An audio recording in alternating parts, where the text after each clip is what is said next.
Hello दोस्तों, तो स्वागत है आपका ड्रीम एजुकेशन क्लासेस में। आज का हम इस वीडियो में देखेंगे क्लास 10th का भौतिक विज्ञान पार्ट 2 प्रकाश का अपवर्तन। इसका पार्ट 1 बन चुका है, जिसमें हम क्वेश्चन नंबर 5 तक और क्वेश्चन को देख चुके थे। तो हम लोग चलते हैं अगले नंबर क्वेश्चन पर बढ़ते हैं। हमारा अगला नंबर क्वेश्चन है क्वेश्चन नंबर 6, अपेक्षिक अपवर्तनांक किसे कहते हैं। अपेक्षिक अपवर्तनांक किसे कहते हैं। तो हम इसका कुछ इस तरह आंसर देंगे। दो माध्यम के निरपेक्ष यानी दो माध्यमों के निरपेक्ष अपवर्तनांक के अनुपात यानी बटा को अपेक्षिक अपवर्तनांक कहते हैं। यानी कि दो माध्यम 1 माध्यम 2 के अपेक्षिक अपवर्तनांक के अनुपात को अपेक्षिक अपवर्तनांक कहते हैं।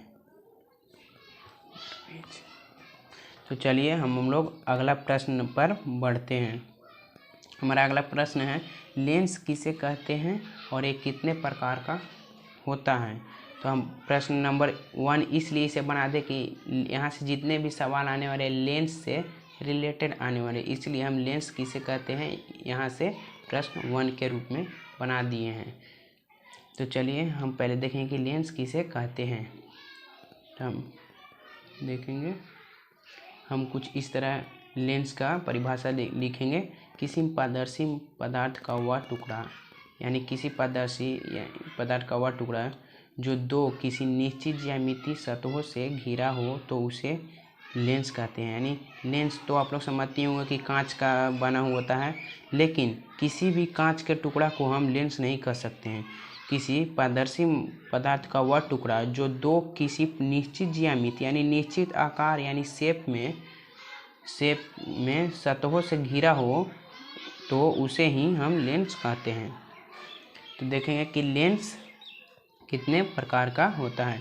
तो हम लिखेंगे लेंस दो प्रकार का होता है, उत्तल लेंस और अवतल लेंस। यहाँ पूछ रहा था ना कि कितने प्रकार का होता है, तो लिखेंगे लेंस दो प्रकार का होता है, उत्तल लेंस और अवतल लेंस। अगर परीक्षा में आप लोग का पूछ दे कुछ इस तरह पूरे सवाल की लेंस किसे कहते हैं और एक कितने प्रकार का होता है, तो यहाँ से यहाँ तक पूरा हम परिभाषा लिखेंगे और लिखेंगे लेंस दो प्रकार का होता है, उत्तल लेंस और अवतल लेंस। यहाँ तक लिखने के बाद आप लोग का फुल मार्क्स मिल जाएगा। तो चलिए हम देखेंगे लेंस के अब प्रकार को। अब लेंस के प्रकार के परिभाषा को अब हम समझ लेंगे। देखेंगे कि लेंस को प्रकार कितना है, उत्तल लेंस। यानी पहला नंबर प्रश्न को उत्तल लेंस को कुछ इस तरह परिभाषा के रूप में लिखेंगे। वह लेंस जो बीच में मोटा तथा किनारे पर पतला हो उसे उत्तल लेंस कहते हैं। उत्तल लेंस की फोकस दूरी जो होता है धनात्मक होता है। उत्तल लेंस की फोकस दूरी धनात्मक होता है। उत्तल लेंस को कुछ चित्र के माध्यम से हम लोग समझेंगे। ये उत्तल लेंस है, तो हम लोग देखेंगे परिभाषा में क्या बोल रहा है। वह लेंस जो बीच में मोटा यानी बीच में क्या है, मोटा है, तथा किनारे पर पतला यानी किनारे पर क्या है, पतला है, उसे हम लोग उत्तल लेंस कहते हैं। और उत्तल लेंस की फोकस दूरी क्या होता है, धनात्मक होता है। तो चलिए हम अगला प्रश्न यानी अवतल लेंस को समझते हैं, देखते हैं। तो चलिए हम लोग अवतल लेंस के बारे में देखते हैं कि अवतल लेंस किसे कहते हैं या अवतल लेंस क्या है।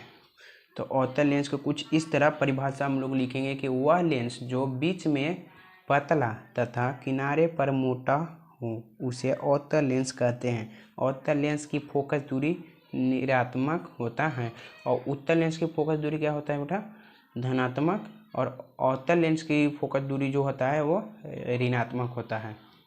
तो हम कुछ चित्र के माध्यम से देखेंगे कि परिभाषा में क्या बोल रहा है, परिभाषा से हम लोग समझेंगे। और वह लेंस जो बीच में पतला यानी बीच में क्या है बाबू, पतला, तथा किनारे पर मोटा यानी किनारे पर मोटा, उसे अवतल लेंस कहेंगे। और अवतल लेंस की फोकस दूरी जो है ऋणात्मक होता है। तो आई होप कि आप लेंस किसे कहते हैं और लेंस के कितने प्रकार और उसका प्रकार का परिभाषा आप लोग समझ चुके होंगे। तो हम लोग अगले नंबर क्वेश्चन पर बढ़ते हैं, यानी प्रश्न नंबर 2 पर। प्रश्न नंबर 2 हमारा कह रहा है अवतल लेंस को अभिसारी लेंस क्यों कहा जाता है। यानी अवतल लेंस जो होता है उसे अभिसारी लेंस क्यों कहा जाता है। तो हम लोग कुछ इस तरह परिभाषा के माध्यम से समझेंगे कि क्या बोल रहा है। हम लोग इस तरह कुछ परिभाषा लिखेंगे कि जब प्रकाश की किरणें उत्तल लेंस से अपवर्तित होती है तो वह प्रकाश की किरणें अपवर्तन के बाद एक बिंदु पर मिल जाती है। यानी जब प्रकाश की किरणें उत्तल लेंस से अपवर्तित होती है तो वह प्रकाश की किरणें अपवर्तन के बाद एक बिंदु पर मिल जाती है, इसलिए उत्तल लेंस को अभिसारी लेंस कहा जाता है। उत्तल लेंस को ही अभिसारी लेंस कहा जाता है। सॉरी, यहाँ पे अवतल लेंस होगा, अवतल अवतल अवतल लेंस, अवतल लेंस को अभिसारी लेंस कहा जाता है। यहाँ पे बच्चों अवतल लेंस होगा, यहाँ पे उत्तल लेंस लिखा गया था हमसे। अवतल लेंस को अभिसारी लेंस कहते हैं।